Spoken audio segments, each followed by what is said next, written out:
here reading in this lovely space with all these rich, intelligent, deep, funny writers.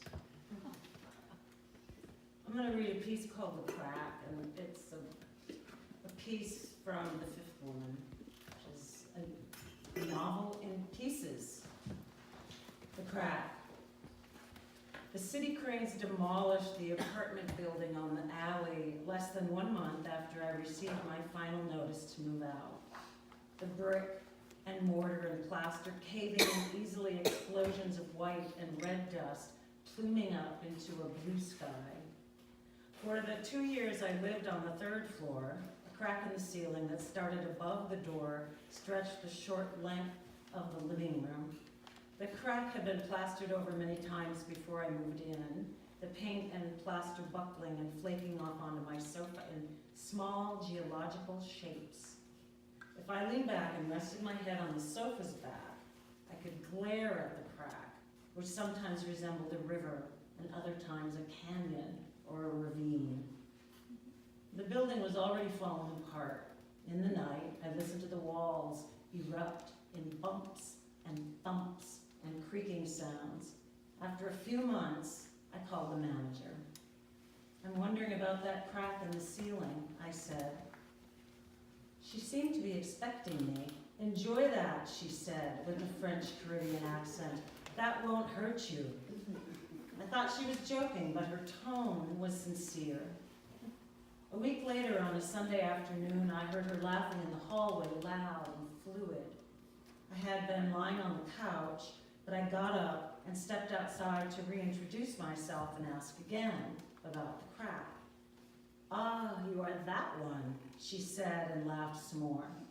It made her round face and hair look like the moon or a happy face. I admit, I thought of the manager more as a symbol, the keeper of keys or the icon of infrastructure, than a real person. But I also didn't feel much like a real person myself.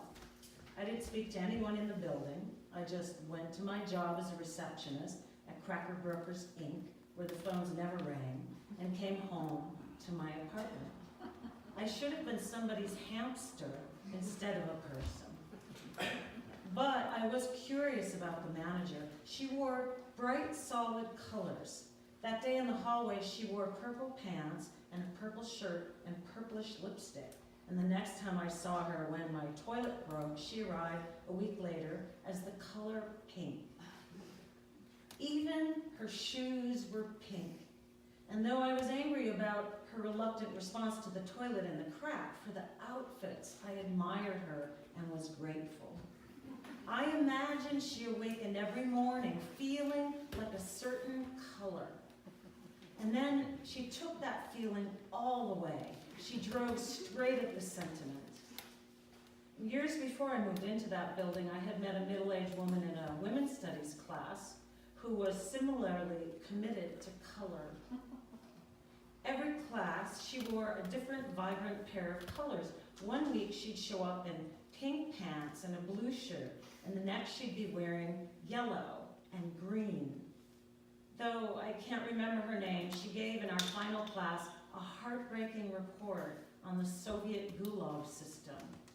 At its peak, the Gulag consisted of over 400 official prisons holding millions of inmates, including political prisoners, Jews, dissidents. In the 1950s, she had spent 3 years in the Gulag, sitting in a concrete room with 10 other women. During the day, they dug holes for fence posts and sewed the guards' uniforms. She said she wore the same top and pants the entire 3 years, the same gray color as the walls, never washed, so the fabric grew stiff and scratchy. At that time in my life, and for many years after, I didn't understand the liberating power of pigment, hue, and saturation. After the toilet broke, the heater died. The temperature dropped to near freezing. That was the year it snowed in the city and everyone stayed inside. In the night, I dreamed I was on my knees, shivering in the living room and praying to the Virgin Mary. But instead of her face, when I looked up, I saw the manager looking down at me with something like benevolence. And like the toilet, she did eventually fix the heater. Every day I went to my job and came home and glared at the crack. It was the same day after day. But then one evening, toward the end of my stay in the building, I leaned back and saw it had begun to grow. Instead of stopping outside my bedroom, which was really an adjunct to the living room, the line had pushed inside and was wider. The dark center had thickened. By Saturday, when I woke at noon, the crack was nearly over my bed. I called the manager. "The crack is growing," I said. "Going?" she laughed. "Going where?" I didn't laugh. "It's over my bed." "What are you still doing in your bed?" she asked. She said she would visit in an hour. I got up and dressed in my burgundy jeans and red shirt, which I hadn't worn since I moved into the building. It was a holiday weekend, and I hadn't been outside for days. It was very blue out the window, a very dark blue sky, and a very dark blue light. I went out into that light to buy bread and milk and a can of tuna.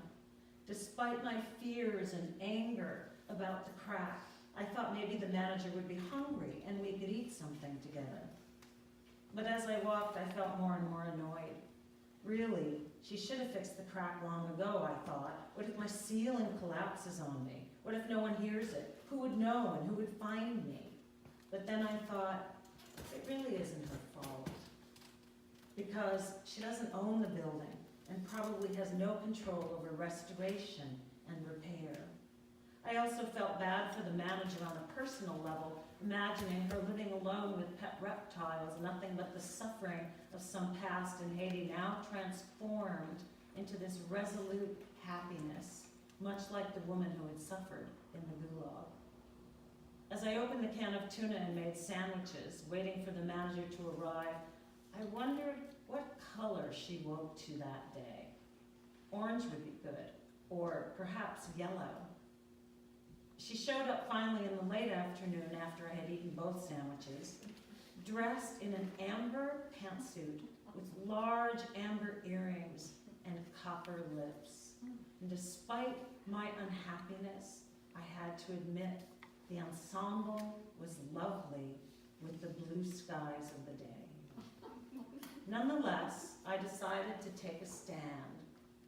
I want the crack fixed immediately, I said. It's hazardous. Hazardous? She said. Yes, I won't live like this any longer. It's inhuman.